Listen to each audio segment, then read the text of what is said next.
Wasteland is intended for a mature adult audience and may contain content that some may find upsetting. A list of trigger warnings covering the entire season can be found in the show notes.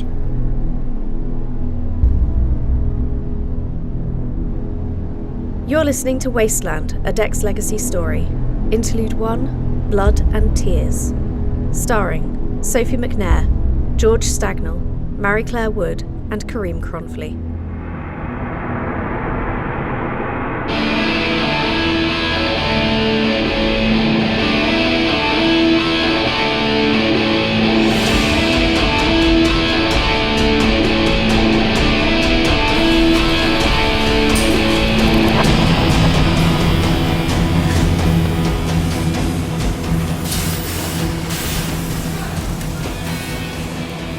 Riz, hoist that supply pack up.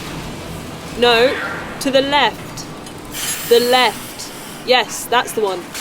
Yes, Captain. How long do you think we'll be out for? Worst case 5 minutes, best case it could be weeks. But we'll get a chance to restock if that's the case. How's your ammo? Fully loaded. You know I'm efficient on the course. Sure. Has your update? Ezran? Yeah. Yes? Oh, hi, Vorsie. What is it? You've been staring into space for over 2 minutes. I have. Karen wasn't in the blast zone, Ez. How can you know that? Because that's what we have to know, until we definitely don't.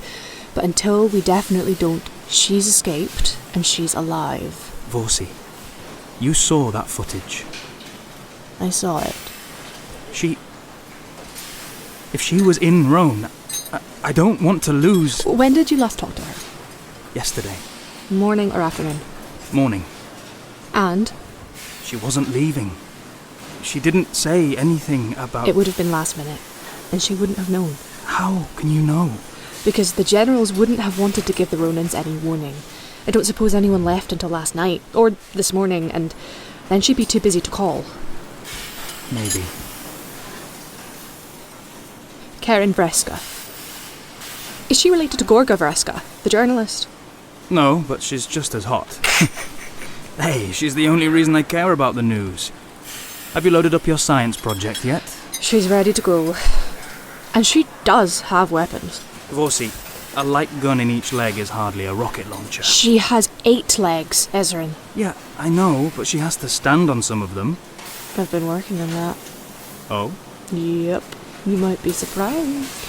Wait. Your jets? Vorsie, you don't hover on your thrusters, do you? No, but that's a great idea. I should try it. I'm amazed you haven't already. Well, with 8 legs, I guess it would be a shame not to use at least some of them. But if I could hover... Forget I said it. I could fire all 8 guns at once. Oh, that would be fun. You might get a chance to try it while we're out there. If there's anything left to shoot. Is. You know, I always thought we'd drop into the middle of a battle. Guns firing, enemies running, our forces cheering, girls swooning. Yeah, right. Sounds great. Did you ever think we'd see battle? Yeah, of course I did. But these mechs can be so much more than just massive weapons. That's what Sarra's about. She proves that there are no limits when it comes to these things. Recon is important. Recovery is important. Yeah, just leave everything that happens in between to me. I don't want to kill people. You're in the military, Vorsie. I know, Ezran. It's your job. It could be part of it, yes. And you're telling me this now? We're about to go into a war zone and now you tell me you don't want to kill people? There's a difference between wanting to and doing it anyway. So you do it? Yes. If I had to. I think. It's not like you've killed anyone before. Sure I have. Thousands. The simulations don't count, Ez. They do if you get a perfect score in every single round. I think it's going to be very different when we're out there. Yeah, it is. Did you see any of the action when you were in Rome? Only in the hospital. What was it like? I almost quit. What? I'm serious. When the soldiers were coming in, legs blasted off and guts hanging out. It makes you question your life choices a bit. So why didn't you quit? I met Karim. And she's so cool and fearless. And I couldn't exactly pack it in then, could I? You're such a coward. A coward? You're the one saying you don't want to kill anyone. Yeah. And the only reason you stayed in the military is because a hot girl might not fancy you after quitting. I'm not a coward. She just inspired me not to leave. She has to be alive, right? I expect she is. Somewhere. How did you get a girlfriend? What? That came out wrong, hang on. How did you meet? God. Okay, well, we were the closest hospital to a hotspot when the rebels started throwing bombs. The alarm went off and we all were out front with our emergency kit. The first transport pulls up and Karen's inside, blood up to the elbows, holding her friend's stomach shut. Oh. Yeah, she said she couldn't let go or everything would fall out. And she was right. So she held her friend closed all the way to the operating theatre. Did her friend survive? Yeah, we patched her up. But Karen saved her life. And a lot more that day. She was back and forth with 2 more loads. Really level head in a crisis. I wish I was like that. You know, Vorsie, I'm so lucky to have you by my side in the field. Well, I don't know if I'm like that. Stuff happens and I barely even notice till it's over.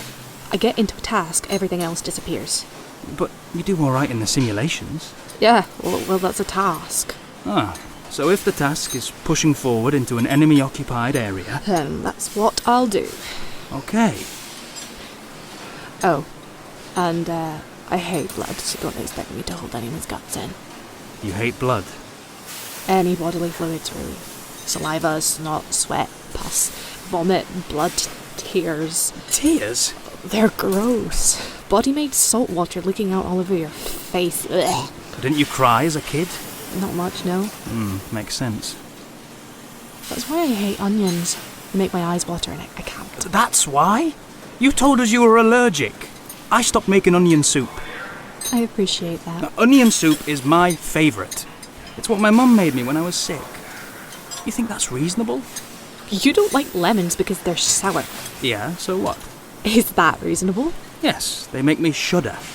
Tears make me want to puke, which is far worse. Yeah, but that's stupid. Not wanting to puke is a better reason not to tolerate something than not wanting to shudder. But it's in your head. So's the shuddering. You don't have to. I don't. This is stupid.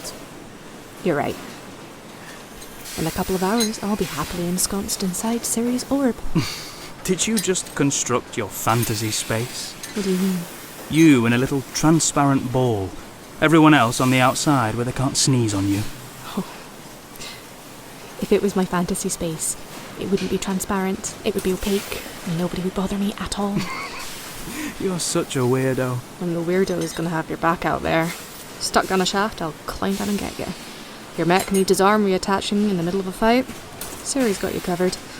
Need someone to creep up on an enemy position? Well, 8 small legs are better for that than 2 massive, stompy legs that make the ground shake every time you move. Yes, alright. But I'm never going to forgive you for lying to me about the onions. I am basically allergic. No, Vorsie, I'm a medic. There's actually allergic, and then there's not allergic. You are not allergic. Are you two ready? Almost, Captain. Yes, Captain. Get a shift on. We're moving out.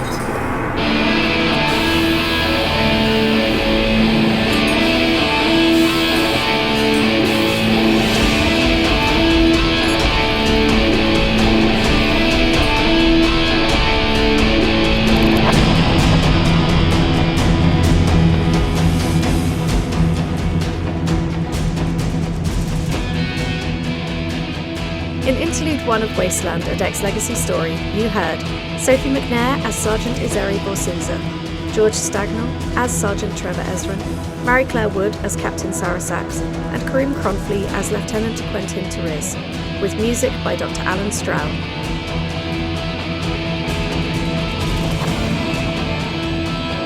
Wasteland was recorded at Orpheus Studio in London by Richard Campbell.